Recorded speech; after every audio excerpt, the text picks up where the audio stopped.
The tragic incident that occurred over a summer weekend back in 2012 in southeast Missouri sent shockwaves through the local community.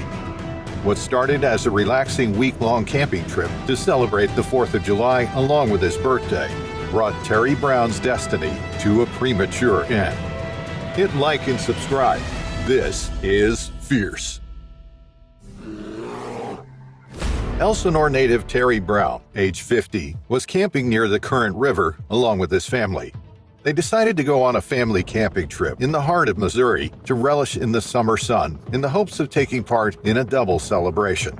The 4th of July, an iconic American holiday, and Terry's 50th birthday, an iconic event in the Brown family. Current River seemed like the best possible place for their family to spend some quality time together. His wife Eileen would enjoy a well-deserved time off. His daughter would show her love for her dad by celebrating his birthday the way he most wished for it, and his nephew would play around in the water and spread immense joy among all of them.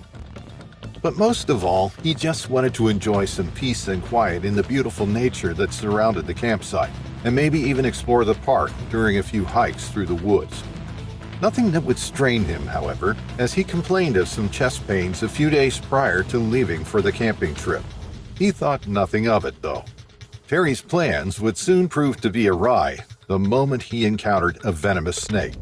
With the last recorded death from a copperhead bite occurring in 1965, Terry Brown's tragic incident represents just the second known death in Missouri's history.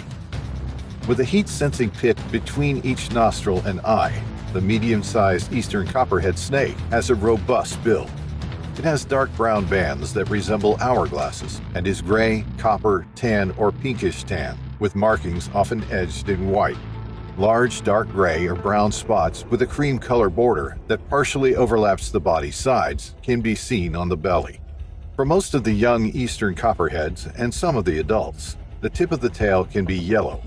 These are the snake's main characteristics, which one should always look for when identifying it. In Missouri, the most prevalent venomous snake is the eastern copperhead. You don't have to be afraid of copperheads, though, as information and help are almost immediately available, and its venom is not very potent.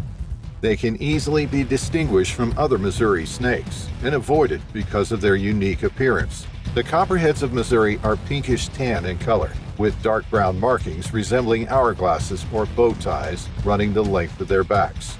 Their ability to blend in with the foliage on rocky hillsides and forest edges helps them hide from predators. The majority of venomous snake species are shy and typically stay away from humans. They usually try to avoid being noticed when they're spotted in the wild by staying still. When someone provokes them, they often try to run away rather than defend themselves. These snakes will, however, make every effort to defend themselves if they find themselves cornered. This is probably what went down on that summer evening. The snake sought refuge, but it was disturbed by Terry Brown. Terry knew all of this. His wife said that he would often catch snakes on their property and release them in the wild if they were venomous ones, in hopes of keeping their family safe. However, that fateful evening on June 30th, 2012, he heard a cry for help, and he couldn't ignore it. Inside a tent nearby, a copperhead was slithering its way toward a couple of campers. Frozen in place and not knowing how to react, they simply shouted for help as loud as they could, alerting the 50-year-old man who was camping. Terry reacted immediately and ran to their aid when he came face to face with the snake in question.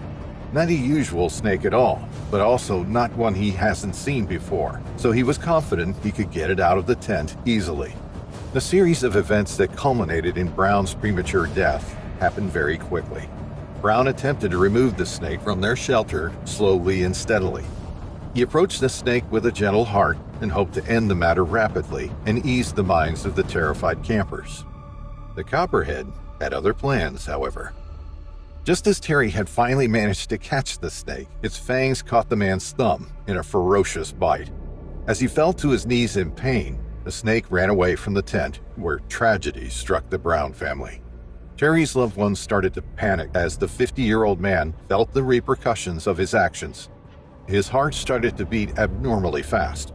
His arms started to spasm. His brain told him only one thing: this is it. Terry Brown was rendered unconscious in a matter of minutes, and though heroic rescue attempts were made as he received medical treatment at the nearest hospital, he died in Poplar Bluff 9 hours later, on July 1st. His loved ones stood over him in shock, finding it hard to believe that Brown was truly dead. A man at his peak, only 50 years old, who was supposed to enjoy many more years alongside his family, was taken away too soon. The cause of death was ultimately a heart attack, and it's believed that the bite and the mild venom of the copperhead snake contributed to it. Eileen, his spouse, expressed her deep sadness over the unanticipated death, stressing that because of their rural upbringing, he was accustomed to dealing with snakes. Their family was left in shambles, especially because what started as a trip meant to celebrate his 50 years on Earth ended abruptly, with him being taken away way too soon. It shouldn't have happened. I know accidents happen, but it just shocked the whole family. They're all just devastated over it. It was his 50th birthday. Eileen Brown said at the time of the event, "Don't mess with snakes. Stay completely away because you never know." We never knew that was going to happen to him because he was used to it, Eileen Brown added. Wildlife experts and conservation officials have taken time to reflect on the circumstances surrounding Brown's death. Although snakebite incidents are uncommon, Jeff Brigler, a herpetologist with the Missouri Department of Conservation, pointed out that they can be extremely dangerous when they do happen. He draws attention to how young men between the ages of 17 and 27 are particularly vulnerable because they are more likely to participate in outdoor activities that put them in danger of encountering snakes. Brigler noted that copperheads have less potent venom than species such as the timber rattlesnake. He does stress, though, that even small amounts of venom can be fatal, especially if the victim has a serious allergic reaction or other underlying medical conditions. Since Brown's deadly heart attack was most likely caused by the venom, it is even more important to get medical help right away in these cases.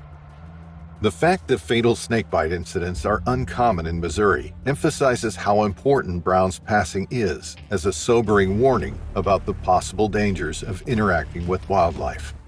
Looking back at the historical records, Joe Jarrett realized that Brown's death represents just the third known death in Missourian history that has been linked to venomous snakebite deaths.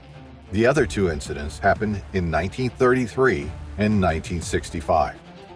Following Brown's passing, his family has released a statement expressing their sorrow and urging people to use extreme caution when interacting with snakes in the wild.